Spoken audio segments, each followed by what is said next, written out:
Coaches, Sloan Smith here. I've put together 10 things that you need to master in this offseason.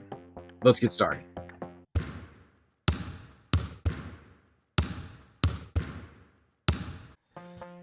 All right, coaches, here are 10 things you need to master this offseason as a basketball coach. My name is Coach Sloan Smith. I've been coaching for over 15 years, and these are just a compilation of things I've put together that I think will help you. Number one, developing a coaching philosophy. A lot of times when you go interview for a job, they're going to ask you for a coaching philosophy, and that's really the why you coach and the how you coach. They want a snapshot. They want to see a picture of what's it going to be like if they give you a team, and what's it going to look like preseason, off-season, during the season, and they want to know just how you're going to run it. How are you going to handle communication, fundraising, feeder schools, camps, clinics. So a coaching philosophy encompasses all of that. Number two, player evaluations. If you are going into another school or if you have a travel team that you're having tryouts for, how are you going to evaluate those players? What kind of team are you looking for? So you want to have a clear, concise idea in your head of what type of players you're looking for to go with the type of team that you want. Have that. Number three, managing assistant coaches. So you should have jobs listed for your assistant coaches. And then you need to be able to take a step back and trust them to do those jobs. You can make a couple corrections if you prefer to have it a different way.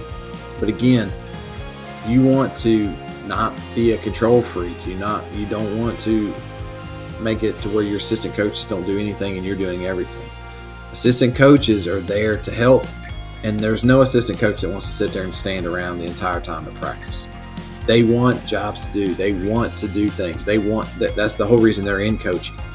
All right, they're wanting to help and make teams better, make players better. So know how you're going to handle managing your assistant coaches and the jobs that you want them to do. Number four, develop effective drills. So again, it's time to research in this offseason. Hey, how do I want my team to look? How do I want them to run the offense or the defense that I'm choosing for that team? So what drills can do that effectively? There's a bazillion drills out there. So you can find drills anywhere you want. But research on the most effective drills for what you're trying to do. Okay? Number five, build a support network with coaches and mentors. Where can you find these? Coaching clinics are always a great place to go to. And it doesn't matter if you don't get a hold of the guest speakers or the keynote speakers that come through. Another good way, just the coaches next to you in the stands watching the same clinic you are. I grabbed some great fundraising ideas from coaches next to me from other counties when I went to a clinic. So I've got coaches in Facebook groups that I talk to that coach on the other side of the country. So find those guys wherever you can. Number six, effective practice planning. Now, you may have a practice that's 90 minutes, 120 minutes. It could be just an hour. So how are you going to effectively plan for that practice? In the description, I've put a link to some of the plans that I've made up for practices for a 120-minute practice, or an hour and a half to 2 hours. You're more than happy to have those practice plans. Just again, follow the link in the description. But you want to kind of split up how you're going to do stuff. Maybe you're doing skill work for a third of the time, offense for a third, defense for the third. Only you're going to know what your team is missing. But have a plan on what that wants to look like. Do not go in and just kind of say, all right, today we're going to do this. Players know when you don't really know what you're doing or you don't really have a plan. Number seven, handling parental interference. Know how you're going to handle these issues before they come up. Set the expectation before you even have tryouts and practices. How are you going to handle parents who say their kids aren't playing? How are you going to handle parents that you can't get to volunteer to work concession stands, keep the book, run the clock? How are you going to handle every situation with your parents? And then let them know ahead of time, parents, these are the expectations. This is what I'm wanting from you. And then you need to be willing to back that up if that's not followed. But you need to know before any of that happens, how are you going to handle that parental interference? Number 8, building rapport with your players now. So let's say you've just gotten a new job at either middle school, a high school, a college. All right, you should be in contact with those players within a day or two.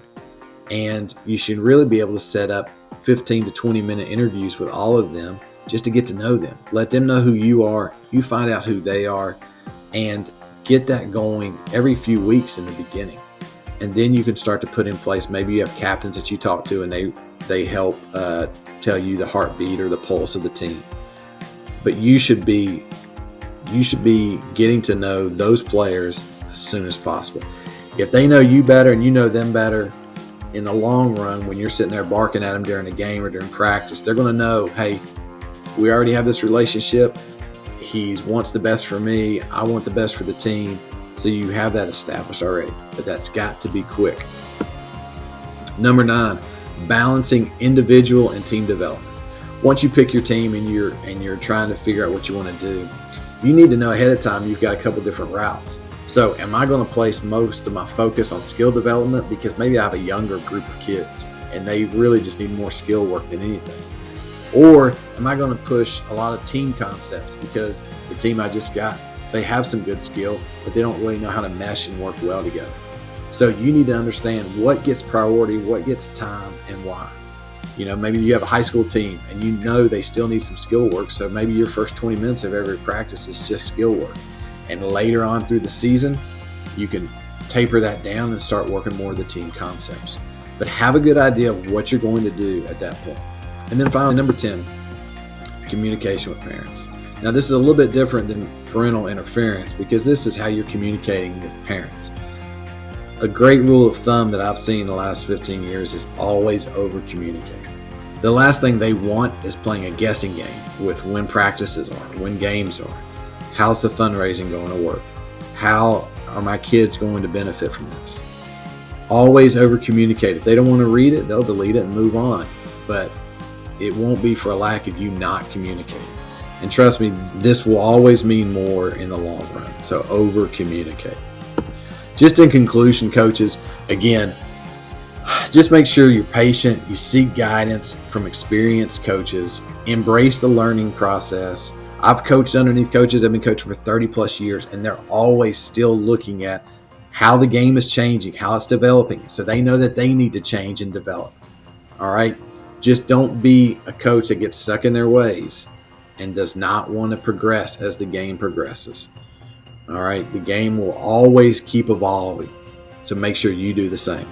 Hope you like this, coach. Like, subscribe. I've got more videos just like this on my channel. Hope you have a great day and good luck to you this season.